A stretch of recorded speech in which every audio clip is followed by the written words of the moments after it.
What's going on, everybody? Welcome back to a new video. Welcome back to the channel. Today I'm just going to give you guys a little bit of an update because I've just been straight up grinding. As you've seen in the last video, the truck's running and driving, but I've never actually showed you guys what the engine bay looks like, how everything looks like all together. So this is just going to be a little walk around of the truck and show you guys what's all going on. Here's the truck. Give you guys just a little walk around real quick. Got the exhaust on today, actually, for this video purposes. Independent rear suspension, 240. Still 4-lug in the rear, but I'm gonna go with probably the same ones in the front, RX-8 wheels for now. Got the interior all back together. The grille and the corner lights are not permanent yet. Obviously there's no corner lights on right now. But I like how everything fits when it comes to the radiator. You'll see how that's mounted too. It's not permanently mounted. The intercooler. I'm gonna do hood pins, but I'll show you guys that when I pop the hood. Take you guys into the interior. I recently put this back together, except the center around the gear shifter. Had all this tore apart. Got it all back together. Take that out real quick. Double din radio. If you guys paid attention to my past videos, the ECU and all that was tucked right up here. I actually got it in the stock location. Back underneath this panel, you can see a little bit of the harness, but not much, nothing to be worried about. Glove box still works. I need to vacuum it. Need to figure out something with the boot. I don't know what I want to do yet. Take you in the back here.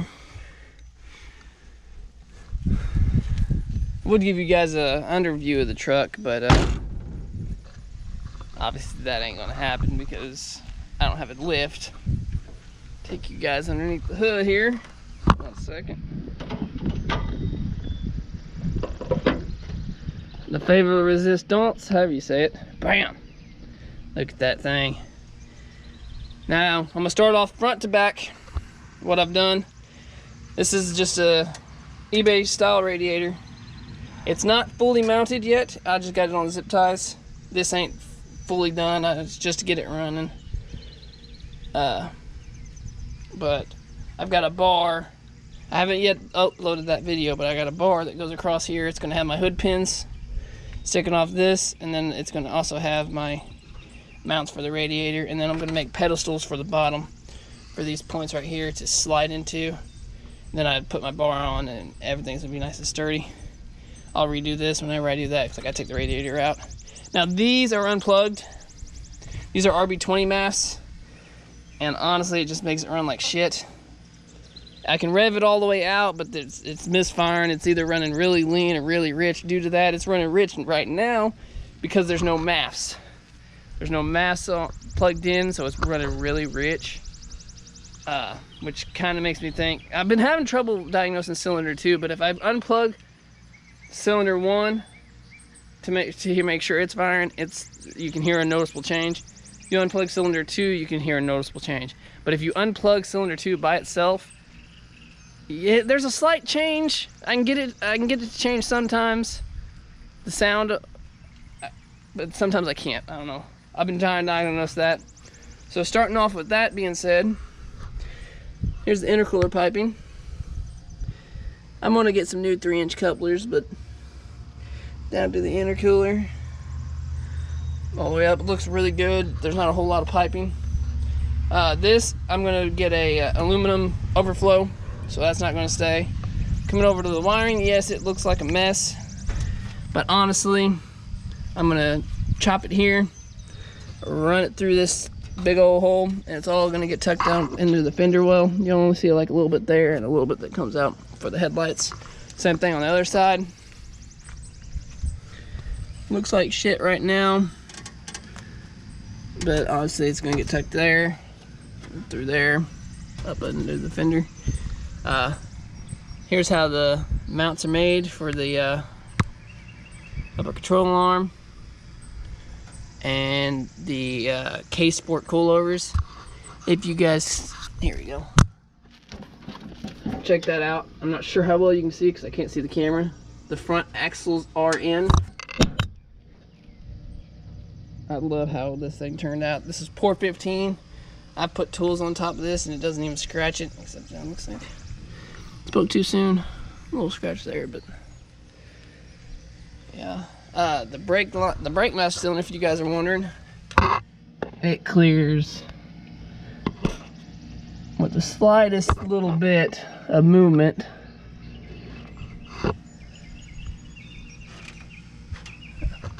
But it doesn't hit that I know of. But painted the intake manifold to match the valve covers. It all has to be repainted anyway. If I want to make it show. A new paint it white was going to be a disaster, especially with still trying to figure some bugs out of the truck. So it's got all scratched up. It's dirty. I did a boost leak test. Found out the stock reservoir was, or the stock fuel pressure regulator diaphragm was leaking. So I got an adjustable fuel pressure regulator. At least the injectors don't leak, it's holding pressure. After this is out of the way, all the wiring you're gonna see is obviously for the CAS, the temp sensors, the grounds, and then the injectors come through the plenum here. I haven't quite finished wiring this up yet. I'm still playing with it. Had to do a different plug because this is an RB20 harness. So I had to do a different plug for the TPMS. But coming to what I have been doing because of that cylinder 2 misfire is I've been working on this. As you guys can tell, these are not stock RB coil packs. I'm very happy with this. A lot of people probably won't be, but I'm proud of it because I made it myself. Like, I made the plate is out of aluminum. Kind of sucks. I had to use washers or nuts for the spacer here, but it actually bolts the bolt to the plate. So if I take the coil pack out, it's just a nut, and then there's still a stud there. So it worked out instead of trying to figure out how to weld a nut or a threaded aluminum block and then weld the aluminum to the plate. It was just much less of a hassle to do it this way. But RB25 or R35 coil packs, did my own harness. It's not finalized yet. I'm not happy with a few things on it. And then with the injectors, because this is the RB20 harness, I had to wire in my own resistors. And I made a little plate. I want to make like a cover or something, but each individual cylinder for the injectors, resistors wired in, and it goes down to a plug down here. So it plugs right in, makes it real easy. GTR. Guess it left out in the rain. As you notice, there's no brakes in the front. There's no brakes. They're really fucking expensive right now, so I just got the back brakes going. I just put around the little back road there and then around the drive. I don't really get on it, especially since there's no mass and it's running real rich. But I'll go ahead and start it up for you guys and give you like a little walk around of the startup. Yeah, I hope you guys are enjoying this. More to come at some point.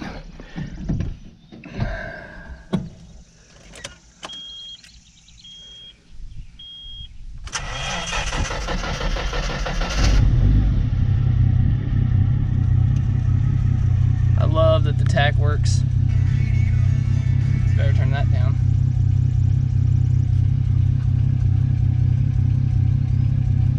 No check engine light, brake light. Oh, that's why the brake light's on. Freaking e-stop thing. ABS, that's always been on.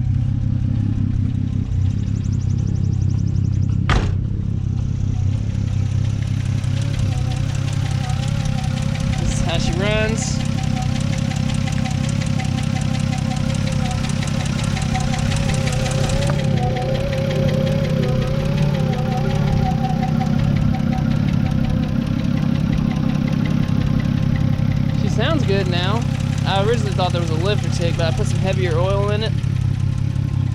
It seemed to help out. Running really rich though.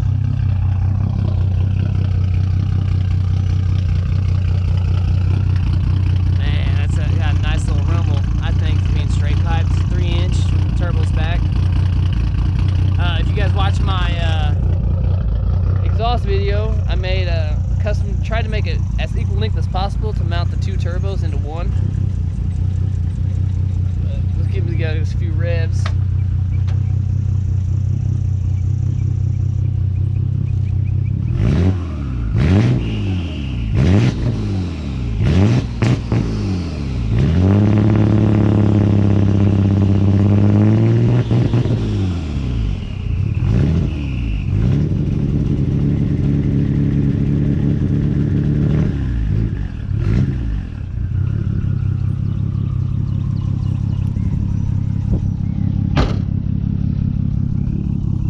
It's running real rich right now. So hopefully when the maps come in, it should be Friday. This is Sunday. So I got like a whole nother week, but it is what it is. But I hope you guys enjoyed the video. More to come. I don't know what I'm gonna do next when it comes to video wise. I might show you guys what I've been doing over there. Type R's been down. Needs a new intercooler that comes in on Tuesday. I hit a raccoon and busted it. Sucks. But with that, I think I'm gonna leave you guys here. Don't forget to like, comment, subscribe. I'll see you in the next one.